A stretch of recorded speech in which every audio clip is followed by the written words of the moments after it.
Chapter 12. Self-defense is foreplay adjacent. Alternate ask before touching.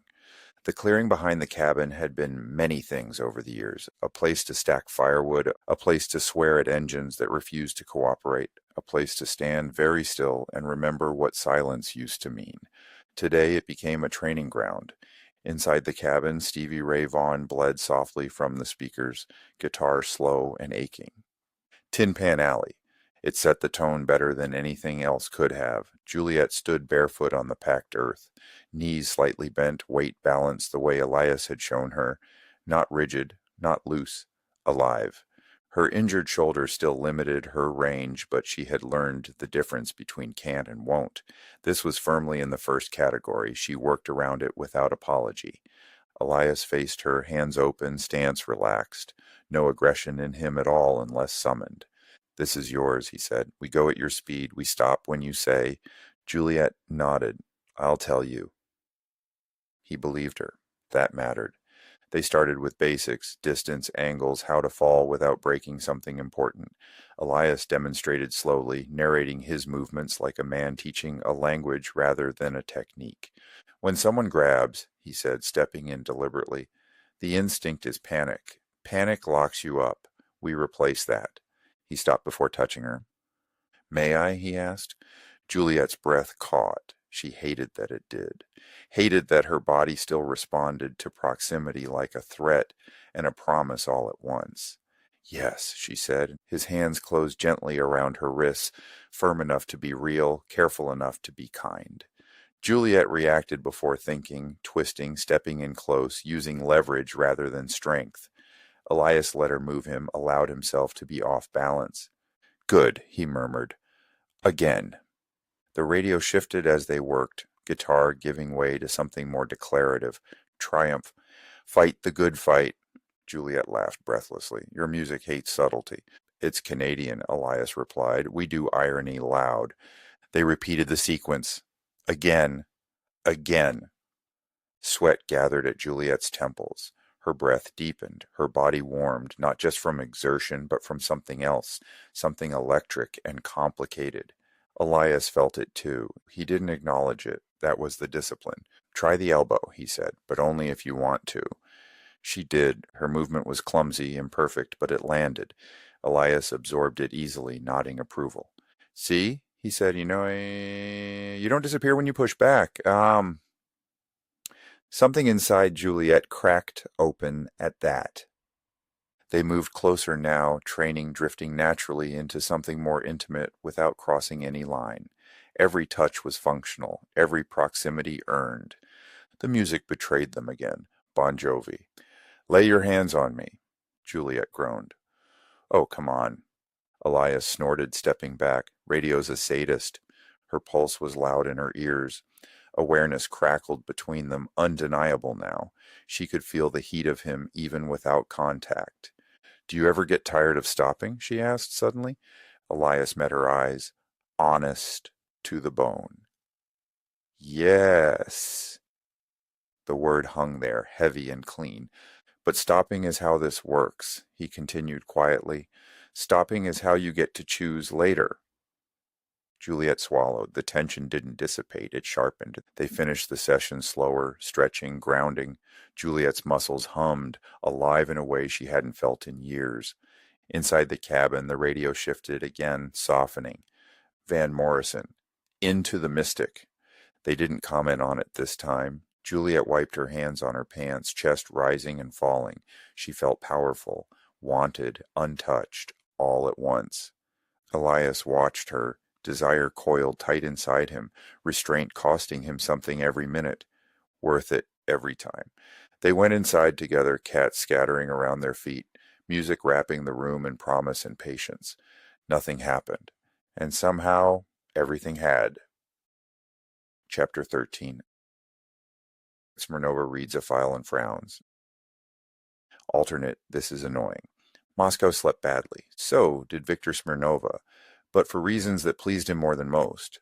The office was underground, not because it needed to be, but because it made a point.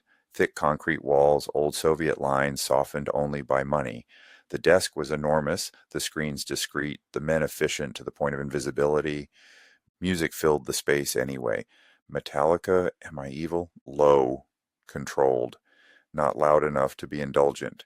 Smirnova sat with his jacket off, sleeves rolled, heavy forearms resting on the desk as he read. He didn't skim. He never skimmed. He consumed information the way other men consumed alcohol, slowly, appreciatively, with intent. The file in front of him was thinner than he liked. That was the problem. "Read it again," he said. The analyst did not argue. He read, Elias O'Toole, age 26, Canadian, former street gang affiliation, Victoria/Vancouver Island. Enforcer class activity, confirmed violence, left gang at 22, enlisted Canadian Forces Infantry, honorable discharge, current, private investigator, low profile. Smirnova's fingers tapped once, heavy, deliberate. "Again," he said. The analyst swallowed, obediently repeated the facts.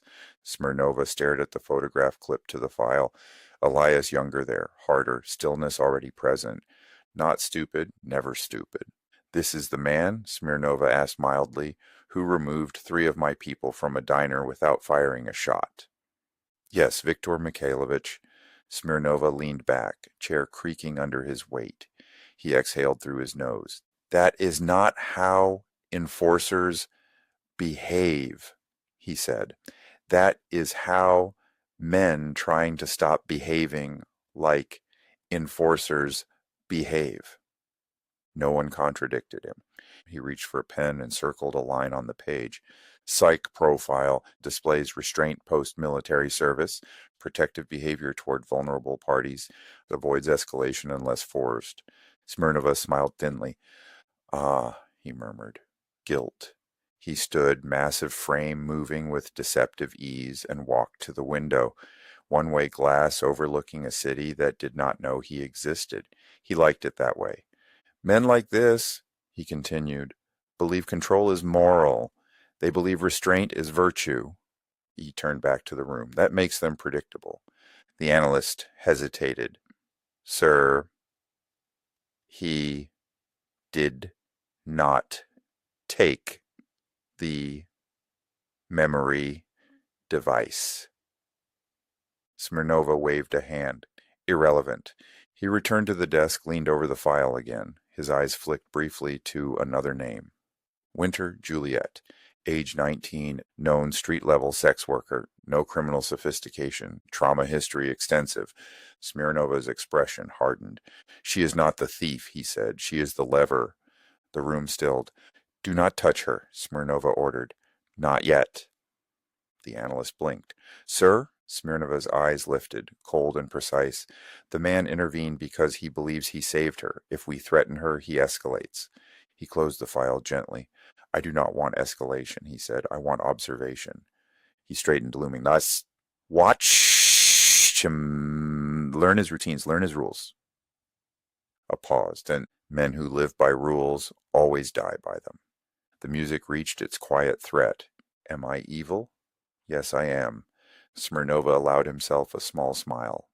"No action," he said finally. "Surveillance only. Let him believe he has won something." He turned off the light above the desk, leaving the file in shadow. Outside, the world continued unbothered. On Vancouver Island, a man with too much restraint and a woman learning she could survive were building habits. Smirnova did not yet understand what that meant, but irritation had entered the equation, and irritation for him was always the beginning of obsession. Chapter 14. The night the radio betrayed us again. Alternate. Everybody hurts, apparently. The radio was supposed to help. That was the lie everyone agreed to. It hummed softly in the cabin long after the lamps were dimmed, a companion against silence, against memory, against the long dark hours when the mind decided it was time to audit pain. It failed, spectacularly. REM. Everybody hurts drifted into the room like an accusation. Juliet woke with a sound halfway between a sob and a scream, body jerking hard enough to tangle the sheets around her legs. Her heart slammed against her ribs, breath shallow, skin slick with sweat. She was not in the cabin. She was 16 again, hands on her shoulders, a voice saying, "Don't make this harder." A hospital room that smelled like antiseptic and judgment. A cop's eyes sliding past her like she was already a lost cause. She folded in on herself, arms tight, shoulders screaming as memory and injury collided. The sound she made then was animal, raw, unfiltered. The bed shifted. Elias was awake before he fully knew he was moving. He stopped at the edge of the mattress, hands open, palms up, voice steady. "Juliet," he said quietly, "you're here, you're safe." Her eyes were open but unseeing, breath hitching violently. She rocked forward, nearly falling off the bed before he caught the movement, not her, at the air. The moment he positioned himself on the floor in front of the hearth, already lit from habit, the low fire casting shadows that stayed where they belonged. "Can I sit close?" he asked. It took her a moment to hear him. "Yes," she whispered. He sat, not touching, close enough to anchor, far enough to respect. The radio betrayed them again. Johnny Cash, hurt replaced REM without apology. Juliet let out a broken laugh that dissolved into sobs. "Of course," she gasped. "Why wouldn't it?" Her body shook violently now, tears spilling unchecked. Elias stayed exactly where he was, present solid, breathing slow and deliberate so she could mirror it if she chose. "You don't have to talk," he said. "You don't have to stop crying." The fire crackled, and the song ended. Mercy arrived late in the form of Otis Redding. "Pain in my heart." Juliet pressed her forehead to her knees, voice muffled. "I hate nights." "I know," Elias replied. She shifted, instinctively seeking warmth, stopped herself. "Can you—" her voice faltered. "Can you just be there?" "I am," he said immediately. She collapsed forward then, not into him, but near him. So close the heat of his body was undeniable. He did not move, did not reach. Minutes passed, then more. The fire burned low, the music softened into background ache. Juliet's breathing slowed. Eventually she lifted her head, eyes red, expression stripped bare. "I thought I was past this." Elias shook his head gently. "You're going through it. That's not the same thing." She swallowed. "It feels like failing. It feels like healing done honestly," he said. Silence settled, not empty, but companionable.